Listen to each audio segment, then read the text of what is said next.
Are y'all telling me that there are people that think that Nicki Minaj is not MAGA? Correct. Correct. Oh That's my correct. God. There's no way the who sing Super Bass is helping them trying to manufacture consent for a genocide. Everybody else in the world knows about America, but we have the audacity not to know as much about these other countries. And because of that, you can say anything's happening in Nigeria because we're not getting news, actually. I can't figure out what it's going to take for much of America to realize if you do not make a choice, you are making a choice. It's as plain and as simple as that. Who came in and sat down at a table? What strategist was like Nicki Minaj?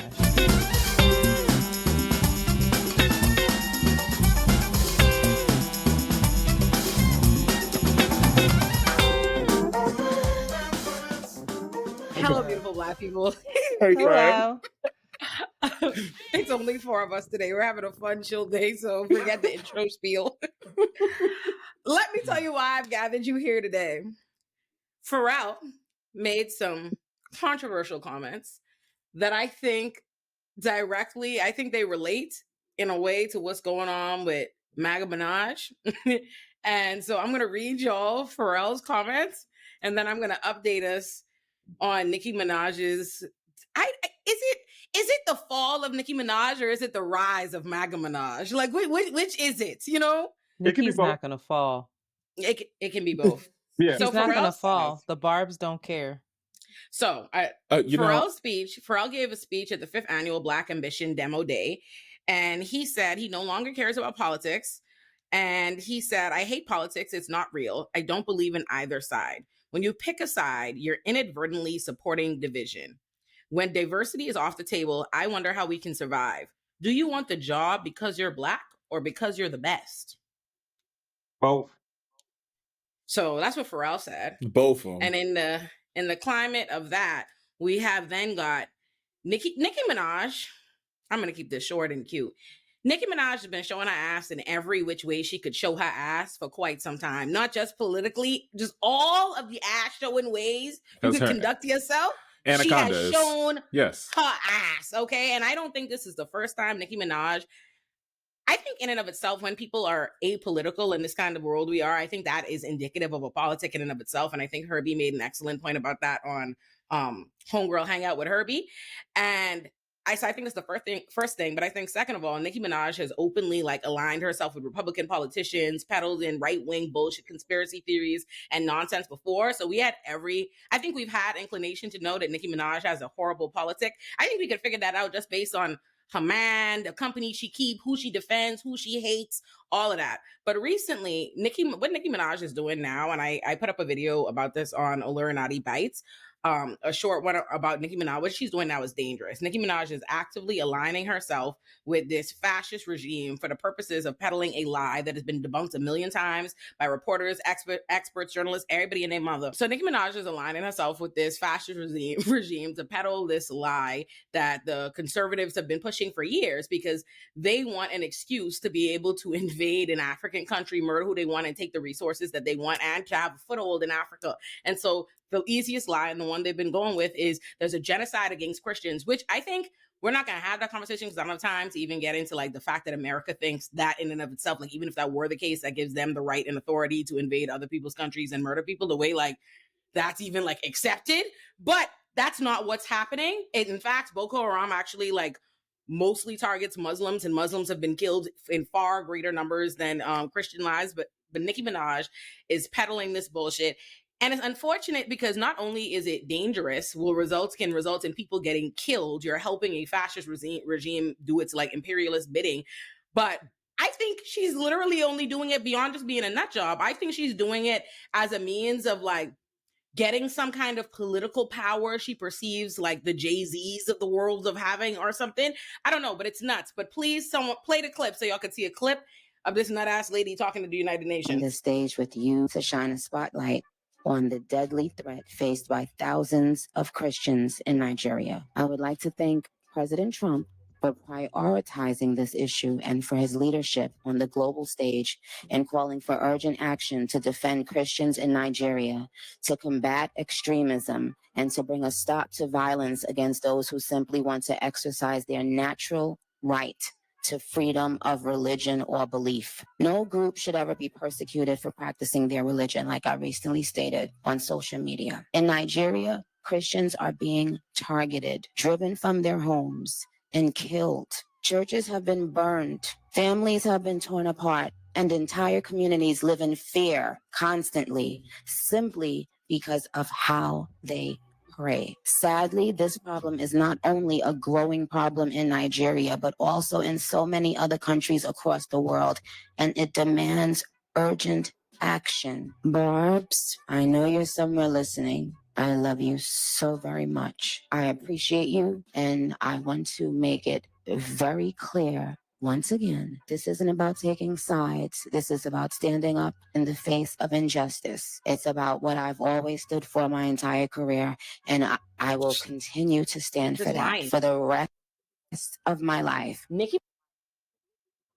So boom. And then she also, for anybody who somehow, if you are bending yourself into knots to pretend Nicki Minaj is not aligning herself with Donald Trump and MAGA, your girl tweeted, United Nations was a caps lock, MAGA flex. Trump on the text, y'all should be afraid of what I'm gonna do next. Which is a flip for Jay-Z's. On to the next one. Because he put Obama in there and then she put Trump in there. And I was like, that is insanity to me. Good catch, Marcel. Huh? Good catch.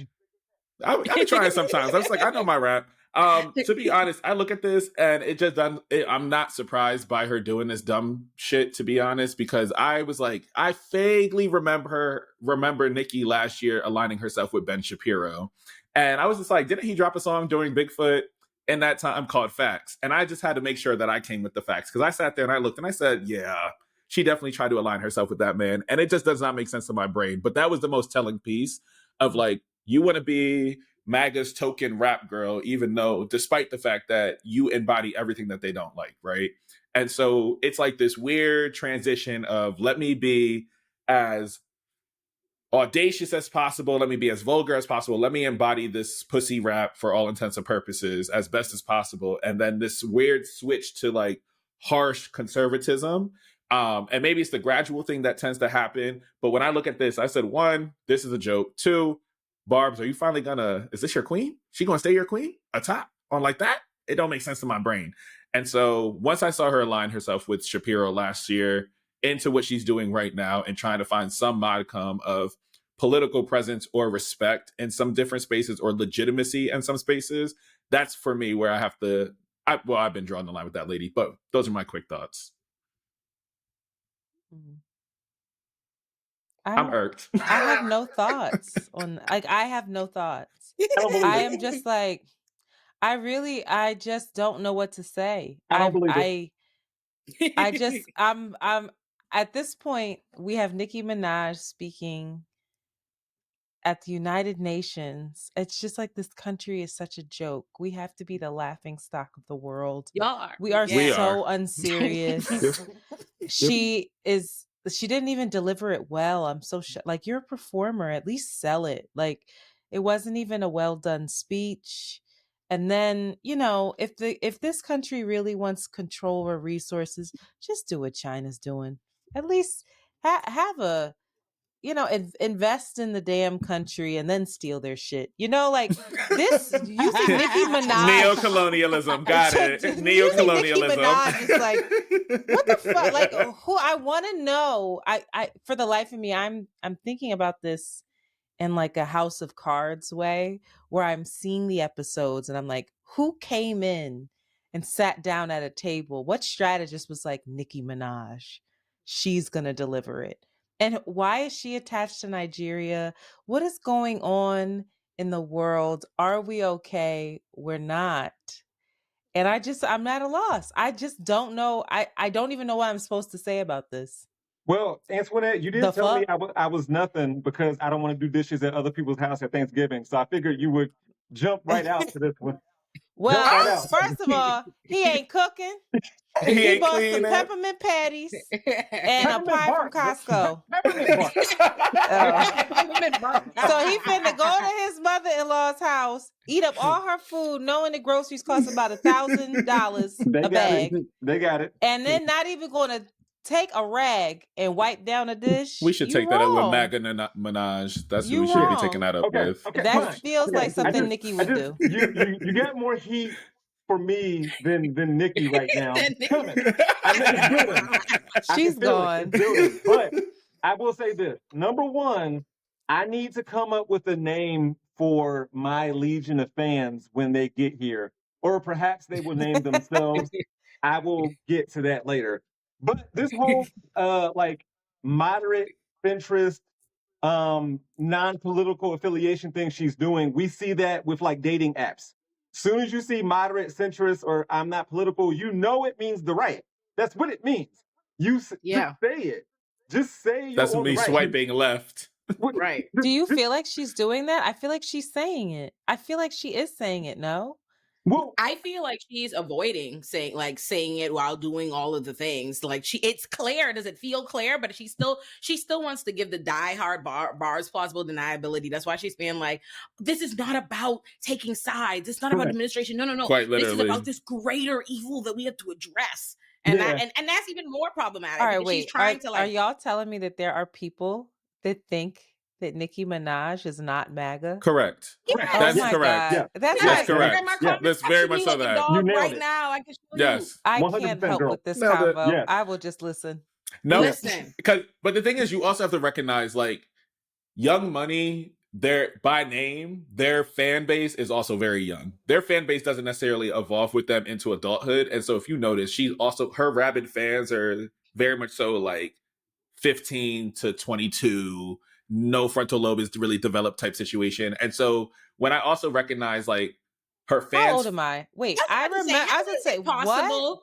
that she like when you think about it, Nikki was popping when I was that age, right? Yeah, what? I'm trying to figure out like where is she getting all these new babies that are like, I won't be a Bob. Where's that happening? They keep popping up, and I just don't understand. When I look at some of my students, they're just like, Nikki, she's still the GOAT. I said, what do you know about her? I came up with her. Like, what are you talking about? What are they? Why were they? Were they there? What do they mean? They were not there, and that's my whole thing. There's like this weird, I don't know if parasocial is the right way, but also the ways in which that people kind of idolize this lady and celebrity culture of her. I think there's like a very hard like defense of her, but that's why sometimes I look at some of her fans and I'm just like, there's no way some of y'all are 30-year-old people. There's no way. And then when you see some of the fans, I'm like, oh, some of them are still skewing relatively younger. And so, yes, there are the people who are going to be the diehard barbs who don't care and just like leave it to the music. But I do think some of the people we see on social media acting up, I think they're still millennials, but I do see like a younger skewed of people that are showing up to these spaces. I know. I feel like when she mentioned Trump, it was also a plausible deniability thing because she could just say, I was just mentioning the president who's currently in office. So like if, oh gosh, Biden or in the future, Gavin Newsom were also in place, then she would have mentioned them as well. So I think she's trying to give herself space to say, I'm not MAGA. I was just mentioning Trump because he's currently in office, trying to help something that means something to me, which I didn't know this was something that meant something to her. And I was kind of waiting for like data or something like that. My nerdy ears were perking up, but I also didn't want to hear the rest of her speech. So I guess I got to look into it afterwards. That data is never going to come. It's just like such an obvious, clear propaganda and such a deliberate like choice because there's a video. Herbie put it up on Herbie's channel, so I encourage people to check out Homegirl Hangout in Herbie's video. It includes she's like on live. One of her fans comes on, like Nicki Minaj gives her best nice the barbs. She give all niceness to the barbs. Everybody else is fuck off, but the barbs, she's like, it was just cussing them out, right? Telling them they better run up her numbers when Cardi dropped. She had a little was wearing them out. Y'all know what be happening. But she had a barb like come on live and she was like real sweet to them, like she knows the barb, like has talked to them before, and they were like, oh, I'm doing okay, having stress at work, and she was like, why, what's going on, babe? And he was like, ever since this administration, they're not treating, the black folk and the stuff or whatever so nice, like at the job. And she was like, okay, I should have known. Hang up. I should have known it was going to be like, if you're in a place where you can't even slightly politely suggest that the times have changed, that like under Trump, what does that say? Like, you're trying to pretend like your heartstrings, like she's intentionally trying to validate this lie, this like Republican lie about a Christian genocide in Nigeria by being like, I am a person, I'm not political, I'm not a Trumper, but this is just so great and huge of an issue that it shocked my conscience and pulled at my heartstring and gave me no other choice but to speak up. But you're sitting in this country during this fascist regime where they're doing all kind of shit to the people here. You ain't said nothing but nobody's Palestine, nobody's Congo, nobody's Sudan, nobody's nothing, never, ever, ever. Now all of a sudden, your heart just couldn't help but be Trump's brethren because Nigeria.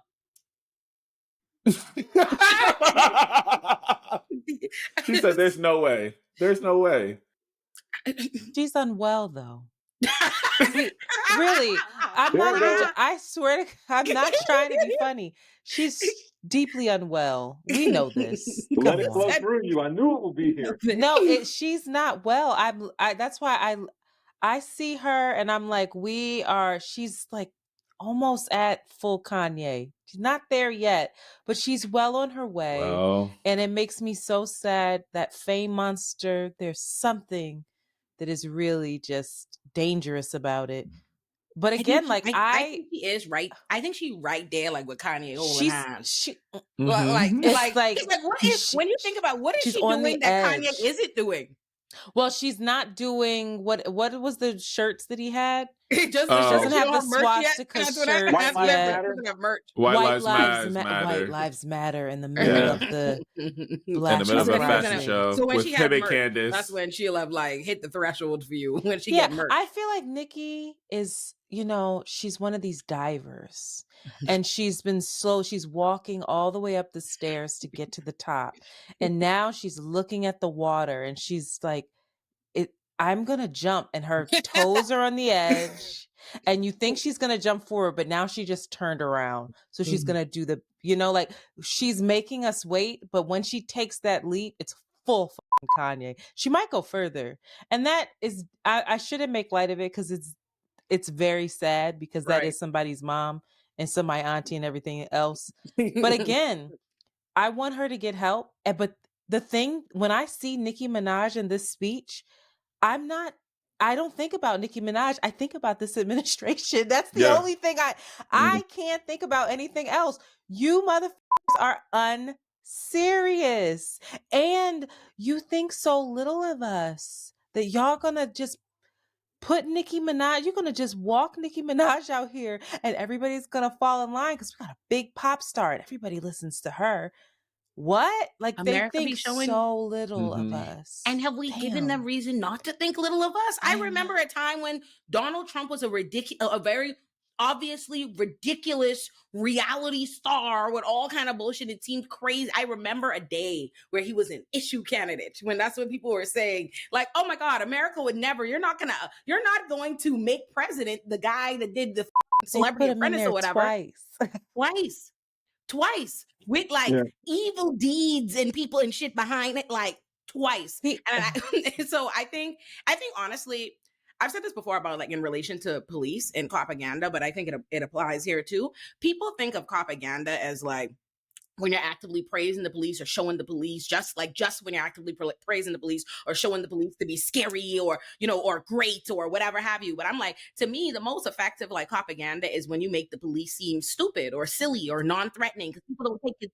Exactly. And there's something this administration knows how to capitalize on people not taking seriously. Trump joke, Trump dance, Trump tweet, you know what I mean? And it's like, oh, inherently, there's something about a rapper that you in no way give any political credence or anything like that or whatever, and somebody you wouldn't expect to be associated with Donald Trump in this administration. There is something about taking that person and radicalizing them or having them give the speeches at the United Nations that takes away. People have a hard time believing there's no way the bitch who sings super bass is helping them trying to manufacture consent for a genocide. There's just no way that's the case. And I think it inherently, like the ridiculousness of it, I think even like the fact that Nicki Minaj wasn't like impressive in her speech, to me is tactical because it creates this like making herself seem smaller. Like, I'm scared. This isn't really like my arena, but I'm a manufactured damsel.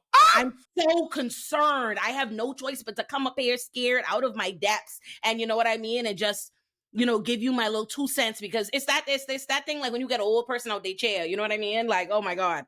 So I think that there's something even like more dangerous about the silliness of it all. Cause it's like, oh, whatever. No one's like thinking about it. Meanwhile, Nicki Minaj, these tweets and shit, it's being shown to 50 million people. How many people are taking, how many of these barbs that she's intentionally addressing and playing on their like heart and who trust her and all of this shit are going to take the time to be like, you know what?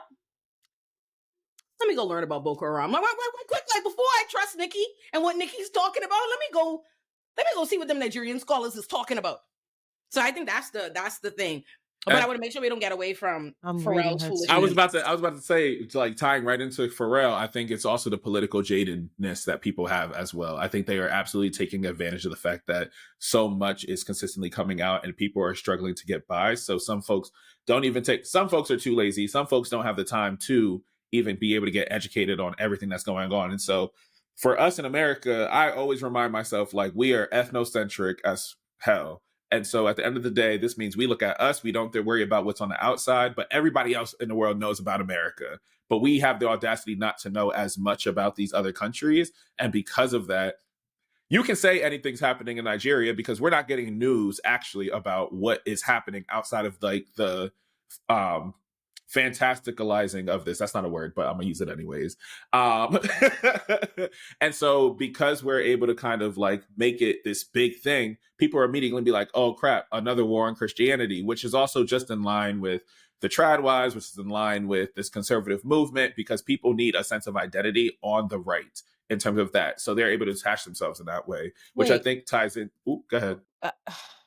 You said another war on Christianity. Help me understand. Who's warring? Where are the Christians being persecuted? All right. That's what I said. Please tell me about the first war, the first genocide against Help Christians me. in modern Maybe I missed it. But Christians are the most persecuted? Is that the new? That's the thing. That's what they're running with. Yes.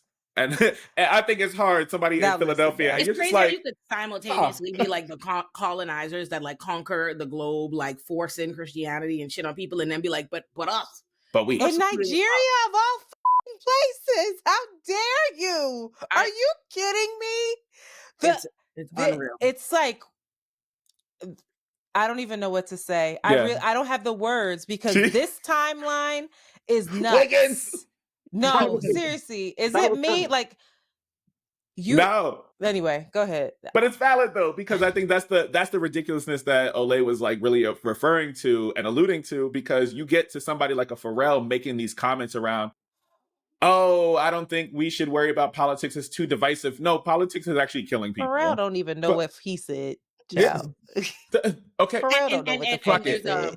There's a Van Lathan. If we want, Antoinette was kind enough to send it over to me. I'd seen it, but Antoinette sent it to me over me, made it convenient. That Van Lathan went and he had a conversation with Pharrell, and Pharrell clarified his comments to Van Lathan, who then articulated them in a way that was better than Pharrell. To disperse all the information to everyone. Van, you clear it up. The fuck? Okay, right. Like, what are we talking about? I said no. Like, let me get that clip actually for us to watch. And I'm not giving Pharrell bail on that for not knowing what you said. Like, let's also be clear, because he saw the backlash and then had to like clean up. Like, oh no, like I just think. But I think when people have those kind of comments, a lot of the time, it's always just one of those, like, I'm going to give a pass to whiteness. We're going to give a pass to the fact that there are not conditions. You got redlining. You got job discrimination. Right here in Pennsylvania, we just got it passed for the Crown Act. I said the fact that I could still go into work and get discriminated because my hair is too long and not a Caesar 1.5 type situation. Like that, I'm like, there are politics in line with everything that's anti-Black. Are you dumb? Jeff, he's dumb. Go. Sorry. Go, Jeff. I want to hear from you. You know what? A Caesar. That's good. That is good. I've had a Caesar in a minute, yo. It's been a while. I can't figure out what it's going to take for much of America to realize if you do not make a choice, you are making a choice. It's as plain and as simple as that. It's not 20 or 25 years ago when you can be to some degree apolitical and be like, all right, well, whatever. No, if you don't choose a side, there is a huge issue because you are siding with fascism if you don't choose a side. It's as plain and simple as that. So this idea that like politics is divisive, this country only knows division. The Mason-Dixon line. Come on, man. Like it was always divided. What are we talking about? So get on your side, man. That's all that Can I is. ask I you a don't question understand. though? Do Huh? you think? Can I ask you a question? Because I have a white side of my family. Do you think that I've for real? Because it's like I'm about to see them for Christmas, and it's Not like wait, a not social tomorrow? experiment, baby. Not tomorrow? No, we don't do No. You don't Thanksgiving expect after. Thanksgiving to the No. whites? That's when once a year. You Are gotta you keep taking like Thanksgiving black, okay? hold on. Are you taking like a sabbatical away from family for Thanksgiving? No, Or it's just the way the parents split up. It's just the way it worked. Antoine is in his way My to mom is crumble. white, but she gets Thanksgiving, but she does it up here with the blacks. Anyway, I asked because I don't know. Like, I don't know that many. They're not even well off. Let's just say middle of the road white folks feel the threat of fascism.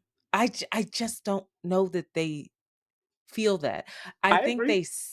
yeah, and so I don't know that they feel like the urgency and that that they really are grasping the unprecedented time that we are fucking living in, where people are being disappeared on the street, right? Quite literally. But black and brown folks feel it because we always know wherever there's a threat, it's a threat to me. You know, Right. like Especially us. Yeah. especially us, right? Yeah. And so when you ask what is it going to take, it's going to take for white folks to really feel pain, I think. To be And like not just pain at the grocery store, to like have what are their rights that they're not going to have their guns taken away. Maybe they will if martial law happens. I don't know, but it's going to be that type of thing that gets them to be like, wait a minute. You know, like absolutely not that type deal. Like you might have to have prohibition again. I don't know. Something drastic has to happen that impacts their day-to-day lives. And God bless my family. I love them dearly. But guns, booze, hunting, these are the things that they care about. Family. And if you don't interfere with that, everything else is like business as normal. Mm-hmm. Well, actually, okay. Well, even along those lines, answer when let's say ICE swoops you up for some reason. Is that when your family's going to get mobilized and say, "Oh, No, you said no"? They don't give a rat. No. Oh my god! I said no. No, wait, that will be no. I'm not even trying to be funny. That would be an isolated incident. I'm dead serious. They would go out and vote for Trump again and say that police officer, that ICE agent was wrong. Not the policy, not the implement. I'm dead serious. The same way that they don't even see me as black. They see me as their family. They're like, well, you're one of the good ones, kind of thing. Like they don't have that connection. Well, among the guns, It's wild. And the fishing and hunting, you mentioned family. I'm like, oh, so your family is that what? That's an isolated incident. Are you? Are you the black kid in Charlie Brown who sat across the table at Thanksgiving? Are you? When they left him by himself? No, but I sit at the liberal table. There's a liberal table. And they love it. It's no beef, but I'm really serious. Like it fascinates me. Like this type of thing really fascinates me, where I'm always trying to understand why people think the way that they think. Yeah. What's gonna get them to budge? And I can say very confidently, me getting arrested by ICE would not change their policy. Yeah. They would be outraged for me, but that would be an isolated incident. They would go to war. They would be out like going crazy. She's got to come home, all that. But the policy of ICE disappearing people, these people are dangerous. Yeah. They've got to go. You shouldn't have been picked up in that. And that's that. So what do you think that is? Like, what do you think would change? Like, because I said prohibition. I only talk to 3 to 5 white people. Like, the things that would get them outraged are the progressive politics. That's what gets them See, activated. I don't know where do we go from there other than just give up on the white people? I don't really know what's the I don't even know what to think other than it's tricky, right? ain't nothing you could do about them. And that's why I can come on here and be like, she's not well. Because these are the questions that I've asked myself since a little girl, watching these dynamics of like, wow, y'all are different. Y'all are different. Because the things that would get them going is you took my gun. I'm not allowed to hunt, and I can't drink. And I don't have jobs. And so all of the talking points are like, I don't have a job because of this immigrant, which is why I support the policy that might put you at risk. Prices going up. What about that? Because I feel like, but prices going up, sure, if they continue to go up, but it all depends on how it's marketed, like, right? Because still those prices are going up. Why? Because of Biden and because of immigrants. And you know what's kind of crazy too? Something I was thinking about is like, we tend to always talk. I wonder what would happen if we stopped talking in proportions, if we just talk straight numbers, like as in terms of like applying information to white people. If they know that the majority of these people, like, for example, when they wanted to gut welfare, if we objectively just say black people disproportionately, blah, blah, blah, whatever. If we objectively say, no, 50 million white people are on welfare right now, as opposed to like the 3 million black people that are on right now, does that shift? And I know the unintended impact of shit like Black that. Americans have been telling Black Americans have been telling the white people that for so long, to the point where when I was still in the Bahamas, I knew that because Chris Rock says the stats in a stand-up. Like, my parents have it like repeated. He has like a whole bit about the fact that like people like to talk about welfare. It's like only black people on welfare, and there's a bunch of broke-ass white people all over the country. Like, can I tell you what I've heard? Yeah. White folk, and this is not directly from my family. This is not a personal story. Shout out to the liberal folks in my family, the centrists-ish, but then they got some MAGAs now. But what I can understand is that the white folks that are on welfare because of affirmative action. So they need welfare, and because of immigrants, and because they are spending their tax dollars and everything else on all of these other subsidies in other places, right? And that the black folks on welfare, many of them need it, right? But some of them are just gaming the system.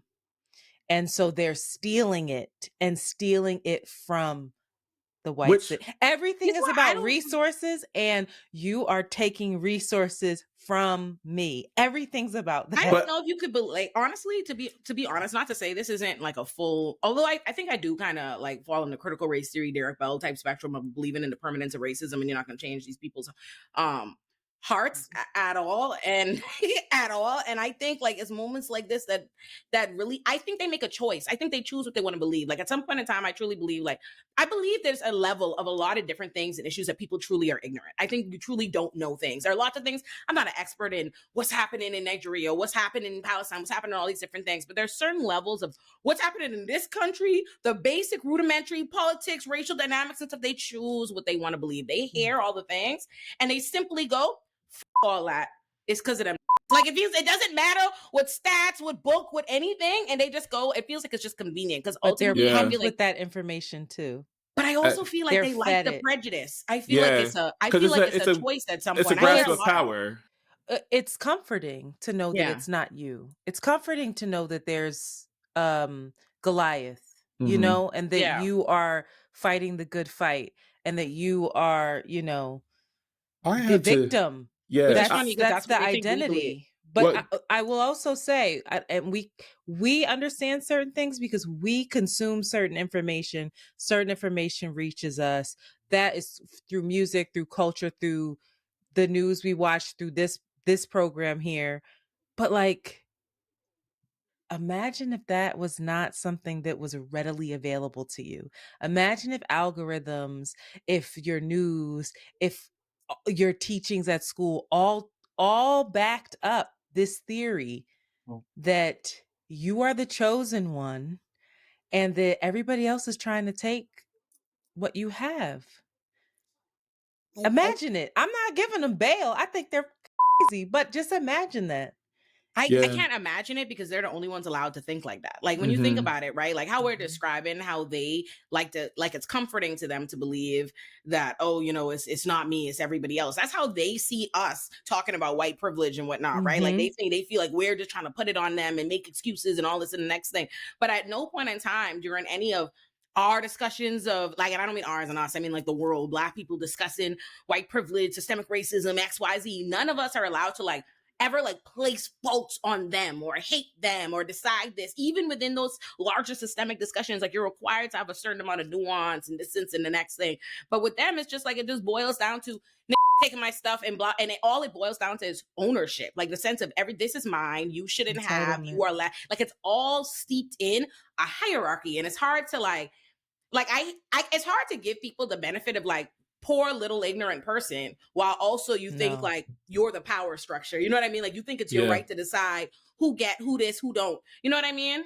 That's a great point. Yeah, Exactly. because it really talks around, like, to synthesize it all, I think around when James Baldwin discusses the lie, right? The lie of whiteness, and how having to acknowledge that lie means that essentially white folks are going to have to crash out, right? Because at this point, you have to understand that you are not truly a lot of y'all are not truly beneficiaries of the system. A lot of y'all absolutely are not better than Black people, right? Like that has to be a harsh reality to know that you are utterly, utterly, utterly mediocre in most facets of your life, right? And the reality is so many, not the lie, the reality is now they are also willfully ignorant as well. I think around when I was reading Ta-Nehisi Coates' The Message, and he was just talking around like, no matter what you say, going to and witnessing genocide and witnessing whatchamacallit, racism, witnessing a separation, witnessing segregation, when you go and see that, you have no choice but to believe it, right? But people still choose to not believe what is happening right in front of them. And I think that's the part that has actually really frustrated me the most as I think around Nicki Minaj, as I think around Pharrell attempting to be apolitical, when I think around even when Tiffany Haddish's stupid ass went to Israel, right? I think about so many of these things where I'm just like, so you go over here, you see this thing happen every day. You know you're frustrated at your job every single day, and you still choose to act as if this cannot be changed. And so at this point in time, I'm like, there's so much, I don't know if it's disinformation, misinformation, the choosing to believe what is going out there and not wanting to do anything about it, because you then have to reckon with yourself that you ain't no better than the crust between my toes and the dirt underneath my feet. And I think that's really the reality at the end of the day. And I get personally frustrated with it. I'm like, so y'all willingly shoot yourself in the foot every single day and don't care that you were bleeding out? You willingly do that? Because at least I'm not one of them over there. That's what like blows my entire mind, and also just unsurprising, because I said I don't have any hope for these white folks, because I question, how did we get the abolitionists, right, who participated in freeing enslaved people? How did we get the folks to participate in the civil rights movement? What was it that you had to have a moral? Not this. Sorry, my Siri was listening and I'm irked. Anyways, that's why I do not like it. See, they're watching. But it does make me think around like when we look at moments of moral conundrums and moments where you have to have a moral reckoning. The last one we had was 2020, because nobody could be able to see that. It makes me think about the fact of that new film, The Perfect Neighbor or whatever, that just came out on Netflix. This lady was able to feign as if nothing was wrong, and she did not mean to kill this Black woman and right. Like there is so much that they get to just simply step in or step out of how they may or may not be feeling when they want to reckon when injustice happens, or when she had to be convicted of murder and she says, no, I'm not going. I'm not going. Like there's so much in this world where I'm just like, what are the points in time that white people felt compelled to move? And at this point in time, I'm like, I don't think that there is a moral conscience. I can't reason with somebody who does not have a soul. And that's the black ass point that I'm at this point. I think America's political climate is manufactured a lot by American media. And I think in 2020, and I've said this since then, I'm gonna keep saying it, 2020, the turnout in 2020 for the protest was significantly motivated by people wanting to leave their homes, having the only justifiable good reason they could tell people they were out and around people that people would not say, you selfish mother, was I am protesting racial injustice out in the streets. And I am telling you, I know people personally, not even just the numbers tell you that, how it's changed since then. Once the lockdown and the pandemic was truly something the media put behind, not that it's actually behind us, but that the media put it down. It changed like what people's turned out. And I think it's a lot the media was doing. I think this is important. The amount of police brutality that led to the 2020 protests has not changed or gone down. Police are murdering people every single day, just as they were then. They do it every single day in America. What was different then was the media chose to cover it because that happened to be at a time with the pandemic, with the lockdown, where there wasn't much else going on to cover. And that was a good distraction from the other thing. All these politicians trying to run from their COVID death numbers, from their COVID mishandling, from all these different things. And so it was a different way that people were at home, on their computers, online, when these videos like George Floyd and these different things started circulating, and the media seized on that. But the moment they got the opportunities, the next election wave happened, and like the Eric Adams and them got elected and stuff, the media immediately switched the narrative to everybody didn't like that stuff or whatever. See, look, that's why they're electing these. That's why all this is the next thing is happening. And they never returned to it. And what happens is, I truly think there is a little bit of, when it comes to like the white left, is very like, they treat social issues like trends. I truly think that. And I think it's like, Ezra Klein. Got it. I think they treat social issues and political issues and these different things as trends. And there was a certain amount of years where they were like, all right, we're talking about like police brutality, racism, like policing, the prison industrial complex, abolition. And then they put it down in like, and I don't mean this as like under, undervaluing or minimizing why like Palestine took the forefront and issues like that. That obviously is a genocide, and people need to speak up and be invested and engaged in that. But it did feel like there was an immediate turn of the tides, and we're not talking about that shit anymore. And I think that has a lot to do with like when you say like why like what has to happen for people's consciousness to happen, or for people to get up, to get involved. A lot of the time, unfortunately, what has to happen is people have to see it. They have to, their consciousness has to be shocked. And a lot of the time that has everything to do with not just like what mainstream media is telling you, but like independent media. And independent media is often determined by these algorithm suppression. In the course of between 2020 to now, the worst right-wing supervillains own all the social media apps, and they actively suppress shit. There's a button on Instagram and shit. You got to actively go to your settings on Instagram and Facebook and those places to tell it not to suppress political content, whatever it is that they're deciding that is. We know what Elon Musk has done with Twitter. If you think about how essential Twitter was to the 2020 movement, and then it's no mistake. There's no question as to why that energy has been lost. And so I think that's it. I think people are not being. There was a certain level of I think another thing, someone else has pointed this out to me. I don't know who it was on a different episode. Maybe it was Deshaun. I feel like I could have seen Deshaun saying it, that there's a focus now on a national movement, when in actuality, like the civil rights movement is flattened into this idea of it being like one big national movement. But that wasn't true. There's a bunch of local movements that focused on their areas and just come together to be really successful. I think because we're in there are lots of bright sides about the internet that allows us to be connected and share things. But what happens is everybody wants a big national thing. They want something, they believe that like change is accomplished by everybody being on the same page, and that does, or needing to like work towards something. And I don't think that's the most effective or efficient way to do things. And I think it's almost impossible with like the amount of everybody when the internet and stuff that you're trying to connect and see it the same way and address the different problems when they're in different areas and need to mobilize in different ways. So I don't know. That's my monologue answer to what you're saying, Marquise. And it just goes back to what I say about the Black Panther Party. I think we need our 10-point plan, and then how can we apply it to different areas every single time? I know what we need here in Philly. I don't know what my family needs in Charleston, South Carolina, right? And I think that's the part where I'm trying to figure out, like, do people need a roadmap? Do people need, like, I don't know, but I know gross inconvenience is what gets white people going, you know? Like, gross inconvenience is really what it is. And how do we get to that point? Take their guns. Take their guns. Take their booze. Like, I was really thinking, like, when he Don't let him got, hunt. they said, first day hunting, crash out. I'm serious. No, but I think that's so valid, though. Like, how do we impede on the thing that they believe is their own safety or their own rights? Like, in my mind, I have a working theory that by the time the midterms come around, a straight white man is going to have to crash out in order to mobilize the rest of the people. There needs to be one central person who's just like, my life is not better under Trump, and I have to be the audacious one to say it, but he got to get a critical mass because they'll just be like, oh, that's just one guy. We don't worry about him.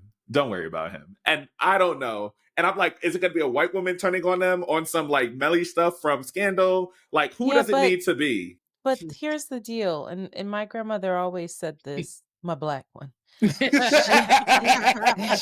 be clear, she always said, like, they would rather burn the house down than to let us in it. Yeah. I don't know that that's the case. Yeah. And I'm really with Olay, as fucked up as that is, to be black and white, to be like, this shit don't work, y'all. Like, I mean, they really rigged it, and of course, I'm being it. We're right before the holiday. I'm being goofy, but I mean, I think that the commonality is poverty, is working poor. I think that can be the through line. I think if you have somebody who's just tied into capital, who's doing really, really well, unless their parents did a good job with them, I don't know how to reach them, but I know that there is a through line between folks who are struggling, who to live a dignified life, who are working hard, who are scared, and who are being forced to make decisions like not have children, not buy a home, not spend enough time with the aging parent in order to just survive. And that brings us back to the humanity of the thing. And it goes back to, like, Martin, when he was, with the Poor People's March. Can you articulate the class struggle for everybody to understand this is what you're feeling? And unfortunately, no, the Democrats can't. Mom Donnie can, but that's the Working Families Party. The Working Families Party can. But that's what it's funny. Like, I'm working with one of the Working Families Council people here in Philly right now on an Affordable Philly Now situation, and the entire part of this is for us to be able to articulate why is Philly suddenly becoming unaffordable at this point. But you have to make people understand that there's a problem in order for them to then be motivated towards action and all of that. And so it's been very, very fascinating on just like simply doing street interviews of just being like, does Philly feel more expensive now? Do you feel like your utilities are just going up? And like, what are some of your pain points right now? I would love to know why they think that's happening. I would take it a step further and say, why? If they say yes, they're gonna say that's what I said. The scary part is they'll acknowledge the problem and still just blame it. That's where we have to get to. Yeah. Who are you blaming the problem on? And then we need to dissect that with them. Yeah. And that's such an important thing, because that's why Donald Trump, like, the government shut down and he made sure every emails blamed the Democrats and the left. And that's even like what Roland's problem was with Charlemagne's like framing of the issue, is that where people place the blame, it's not sufficient for them to like acknowledge the problem, because if they place the blame in the wrong place, ain't shit you're gonna be able to do about the thing at all. Like, it's gonna keep us like this. I don't know. I don't really have. I went to boarding. When I first came to America, I was in Florida. Then I went to boarding school in West Virginia, and I didn't know that. That's a lore drop. I love Ohio. I see all Jeff's Ohio stuff. I went to OU.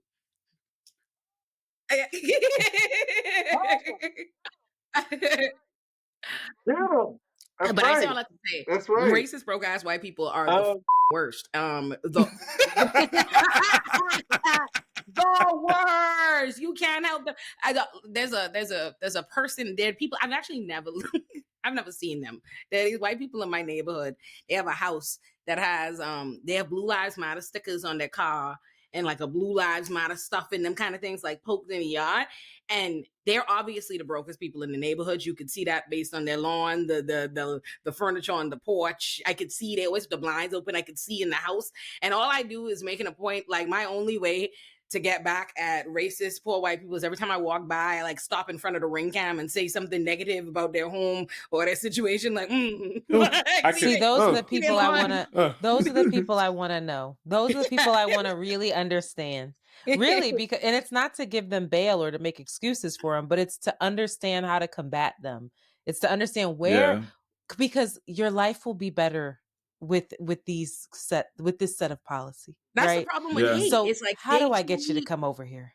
They truly rather not have it. Like to what your grandmother said about the house. They rather not have it if it means other niggas is gonna have it. Like, oh, you mean to tell me if I was to have Medicare, if I have healthcare, then they got healthcare too? No, baby, I ain't into that. Like, you know, don't give them Obamacare. Give me the Affordable Care Act, though. I have a family member that said that. I'm so serious. Had no idea. They're telling me to sign up for some affordable care. And my mother was like, yeah, that's Obamacare, dumbass. Like she was over it. She was when he was educated, did he change? No. He wore a different MAGA. He kept, I wasn't at this July 4th party. Of course it was July 4th. Make America Great Again hat. And then he went and nobody was responding to him. Because I do have, like, you know, not all my white family's MAGA, but like a lot of them are like, oh, this motherfucker, here he goes. And then nobody was responding. So then he goes and puts a Trump shirt on. He just kept putting paraphernalia on until my uncle was finally like, would you not get the off? Like they want attention. Like that's what I'm saying. It's like their true motivations are about the discomfort of other people. Like it's never even sufficient enough to have their racist world. They need you to be they need you to be there, uncomfortable, upset, and on your feet. Or they're like, what the it's weird, right? Wiggins, you can go because I have a comment. Okay, no. Not that any. Yeah, okay. So my wife is adopted. So her parents are white, and they're rural. Yeah, they're rural, a transracial adoption. Look how it took Jeff 55 minutes to tell us about his white in-laws. So you two have a white family. Is that where you're going to Thanksgiving? And she wanted the pie from Costco. And now you it was don't have to help pumpkin pie, and I knew it because it was pumpkin pie. I fuck with pumpkin pie. I do. It's my shit. Yeah. It's not sweet potato pie. It was Patel. Was it pecan? Was it? Yes. It was pumpkin. Pumpkin. Yeah. I was going to say nothing. I was going to mind my business. And the peppermint bark. Peppermint bark. No. And so like Mama Wiggins, she would be like, I don't know what that is. What do you have in my house? What do you have in my house? So yeah, tomorrow at 11:30, that's where I'm going. It's gonna no, be? Antoinette, whenever you talk about your family, me. I'm like, He said, we see each other. Got it. Yeah. So, no, real quick. So my wife's dad is Buckeyes like up. And so he has this like basement, literally hundreds of Ohio State hats. I'm not joking. And I know there's a Make America Great Again hat. And so like when I'm down there, I'm like, well, which one of the red hat is it? Oh, like I don't. It's down there somewhere. It has to be one of those red hats. Is a Make America Great Again hat. He got a black. He has a black child, and he still got him a Make America Great Again hat on the tuck. The disconnect. That's why it has to be studied. Yeah, no, it's down there somewhere. It's down there somewhere. So I'm gonna. I know it's there. It's got to be there around. I haven't seen it in a while. So I'm gonna let y'all know. I might send some messages to y'all like, hey, I found it. But yeah, like this, it's like literally a needle in a haystack. Like I know it's there. But no, real quick, what I was gonna say, Marquise, I'm sorry. The one time in my lifetime where I was like, oh, the whites are gonna stand up was the opioid epidemic. Ravaged Because them. Wow. They flung out. That's where in it's the Ohio, worst. like and so like I'm clearly Columbus, but like like deep red, like burgundy red Ohio, it was bad. And I was like, oh, this is y'all's time. Like I know y'all ready to do they it. voted and, like, for Trump, who promised that he would take care of it and is protecting them by blowing up boats in the Caribbean. Don't you see? They did. This is partly why he won. They believe that through and through. Which is so wild.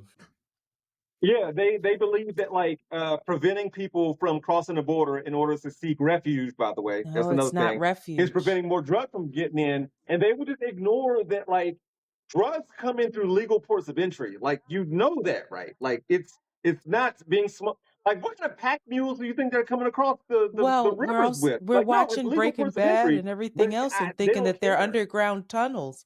Well, Oh yeah. I don't even know what I don't You know know that what? my family members even know what a legal port of entry is. This You know what? it's Netflix. beyond like Netflix is how we got to Trump. This is what it is. Breaking Bad, Orange is the New Black, all of these shows that glorify white people breaking the law and we want to root for them anyways. That's the problem. It's Netflix's fault. Not No, glorified. let me stop. But Not Orange is the New Black. caught but astray. something Caught astray. something else I was also thinking about was like when Antoinette and Jeff were talking, I was like, you ever think about like, you know, when people get caught up in this thing and they just don't want to ever admit that they're wrong, so they have to commit to the bit. I feel like this is also what some people are doing. They have no choice but to commit to the bit because they need this shit to mean something by the end of it all. Because I really am very curious to see what happens. And I'm not really curious because I think it's violence on the other end of it. But like when Trump is out of office, what is their sense of identity anymore? You know, like what are they going to do? Who is going to be their new messiah? Or do they just? Huh? Well, yes, I know they have more. They have a whole gaggle of Death Eaters to pick from. They like, do. Marjorie. Everybody. But the other thing I was also thinking about is how y'all got everything you want. They don't. That's and still mad as shit. They don't have everything they want. But they want to be the cool kids. They want us to they want us to believe that they are the coolest kids on the block, and you realize that you're still a loser. They don't have everything they want because of capitalism. Well, and clearly, but they live in aspiration. But they don't believe that it's because of capitalism. They believe it's because of all the identity politics that they're told it is. You don't even know where that came from. I know. It's just irritating. But they're all a bunch of losers who want to be cool, and they're never going to be cool. And they want black people to co-sign that they think they're cool, and it's not happening, and that's why they're still mad. That's me being childish. Think that we would be able to, like, Wait, I missed it. What? Like, I don't even know if I can say what I think you would need to do to deal with these. All right, I want to know, so timestamp it, and so we can cut it in case she gets canceled. Like at an hour in, that's when I decided to get myself canceled. This is like when I first met Thanos, right? When I first, like Marvel. Yeah. Oh, you met him? Yes. You're thinking about Aaron Yeager and these people? Okay. When we were first introduced to Thanos, I was like, the only thing wrong with this man's plan is the arbitrary nature of he just wants to get rid of half of you ain't say nothing that ain't nobody else was thinking, girl. Say it. Say it. Okay. We've watched Attack on Titan. I know. Unfortunately, this is the problem. Nobody's ready. Like, this is why I don't run for politics, and I'm never going to go into leadership because I know where my heart is, and the urge to be a Nigerian dictator for the betterment of everybody.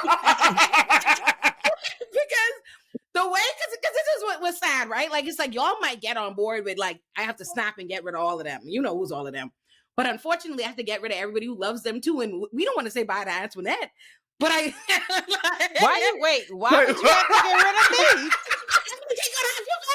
No, I won't. Oh, is it like I get mourn. You'll be down? I know. Okay, Listen, so then my whole life has been a social experiment of compartmentalization, Olay. You said, I am okay with it. I do not need to go. It will not be me. Okay, yeah, that's what it's them and everybody who loves them. I think that's can kill Iron Man's mother and father. Bucky killed Tony Stark's parents, and they got over it. Yo, what's okay? So what's actually crazy? When I was on vacation at El Salvador and like learning around all of like their political history and whatnot, and just girl, what did you just have? Sorry. The tea leaves are the bag At the top. burst. Got it. I'm Go sorry. ahead. So, but I was thinking about it, and like their president essentially locked up all of MS-13, and people are still if ands or buts about it, right? They're half and half in terms mixed reviews on like that policy. But he was like, I had to do the critical thing to ensure that families and children could go to schools and people were not showing up dead in front of their yards and stuff. And so I'm thinking around like, does there need to be that extreme of an overhaul? And mind you, Well, that's how you end up with the prison. That's the That's prison. how you let's be clear. Me personally do not agree with it. I said MAGA concentration care them. God, I said wipe them. I said magically. You said get them off. Magically obsolete them is what I said. Magic. I said magic. You said magic. Okay, so Thanos snap his finger and change their hearts and minds. Why do we have to die? Girl, not Disney. You know, why can't we do that? Because it ain't going to work. I think that's a profound question, though. Can everyone be saved, and should everyone be saved? No. That's really what we're getting. We're playing. No, around, they can't. So we can't snap and double the resources. We gotta. But also, Jeff, can you snap? This is why I said I'd have to be a dictator. It's like, yo, I can't have to discuss my plans and run it by y'all. Like, you see all this opposition? That's like, I trying to do what needs to get done. You know what's Girl, funny? Who's pushing back? Who's pushing back? That's actually my worst fear is that the generals you got and stuff the next day they start talking about aligning me. You sure? Like, if we have matches. Okay, wait. There's something we can't skip by. Marquise, you were snapping and I'd heard nothing, and I was just like, "You can't snap. Y'all can't snap your fingers." It's because of his mic. Okay. Okay. Also, so my bad, bro. I don't want no smoke. We here. He did try to play you. Black man to black man. You know. Okay. I caught it. Okay. All right. Because. No, man, it's like November and people was commenting on my like complexion. And I'm like, don't be calling me light skinned. If this was June, you would be. Who said that? I was looking at that. It's Who you. the heck said that? Girl, it's November. I am medium brown. Never mind. Okay. Never mind that. This isn't the time. You sound like CJ. Right now. I'll see y'all in July. That's not the point. Olay, how do you feel about? So you're more killmonger that's than annoying. I actually just watched Black Panther yesterday and was annoyed with that. Y'all actually don't want to hear what I think. The only thing I think Black Panther and them did wrong when they, again, she said, let motherfuckers into Wakanda. They should have kept it secret. They obviously, T'Challa's daddy obviously made a mistake leaving a survivor. And I just want to say, ain't been nothing but problems ever since Killmonger rolled up. You see, I see. Why you ask me? It's very Harriet of you, and I'm not mad. This is why I'm not your political leader. I said, shoot me with your big gun. I'm all about eliminating problems. That's why when everybody turned on Daenerys Targaryen, I knew that the only mistake Daenerys ever made was not killing Tyrion and Jon Snow the minute she laid eyes on them. Okay, so I said it. Bring the whole bitch down. Yeah, no. I love this. Look at everybody. Look at you see, and that's why I said I had to get rid of you. The people of King's Landing were innocent. Marquise survives. That's what I've learned. The people of King's Landing were innocent. Marquise knew to stay alive. You see Marquise down there? Let's be, baby. You see who's in my back? You see that? You see that? That is Chairman Fred Hampton. I know what type time I'm on. Okay, I've been knew what type time I'm on. Get him out of here. Can't reason with those without a conscience. Jeff and Antoinette, like, no, you're a monster. but going back to something Antoinette said earlier, like if going to Fred Hampton. I think his Rainbow Coalition was built on poverty, a collective amount of people who were impoverished. Like, forget the color lines right quick. We're all poor. What are you getting out of it? The problem is anytime the white left and present today get to talking about having a class, like rallying around class, it always for them becomes class reductionism. It never becomes about let's unite about our shared goals. It always becomes, well, your shit. All right, and let's don't matter that guy got a swastika or whatever on his chest, bitch. He's talking about Medicare for all. You know what I mean? Like that's how it becomes with them. Like I agree with you in theory, but the way it always plays out for them is class reductionism. Like, okay, fuck your shit over there. Okay, let's focus on what we could win. Okay, like these things that affect me as well. You said, let's just go get some Democrats who talk around pro-life. I got it. We're here. And so, I'm sorry, I'm never letting that interview go. But that's also how we end. And it was. You could have just stayed silent. Okay. And it also makes me think around like the stuff like the No Kings protest. It makes me think around like even back, I don't know if it's earlier this year or last year when they were like, well, this protest, why are there no DJs here? Why is there no this here? Like when I saw white people en masse begin to protest and was just like, I don't know if you know. Huh? That was earlier this year when the white lady was like, there was nothing for my child to do with the protest. I said, and so it's stuff like that in my brain where I'm just like, the ways in which that they have thought about the world, how social media has impacted the way that these are thinking or not thinking. And it really has just stressed me out all the way. So Gavin Newsom is saying no Keynes, so it doesn't really mean. See, Gavin Newsom. So in my mind, if you're doing something, if you're doing a protest that is palatable to everybody, you're not really protesting, and like you're really not saying anything of note. Like if anything, you just go back to being a Pharrell and stay apolitical, which then means you're a Nicki Minaj, which means you're then gonna side with Trump anyway. So you see how we brought that back? Look how we got that back. Whoa. I know that's a perfect way to end the show, Marquise. That was perfect. You ate that. We didn't even talk about Pharrell. Looking at that woman's own choices, I feel so bad for. Oh my God. I do. Like, I guess I'm in an empathetic mood, but I guess like there are definitely times when I just want to cuss her out. But she's raising a baby boob. Like this is so sad. And when that therapist 14 years from now goes, I've been waiting for the day. I've been waiting for the day. Seriously. And then there's so many people who are just like caught in her like in a trance, caught in her trap. And you know what? I love you. The trap? I know you didn't just say peas in the trap. I didn't. I said caught in her trap. Oh.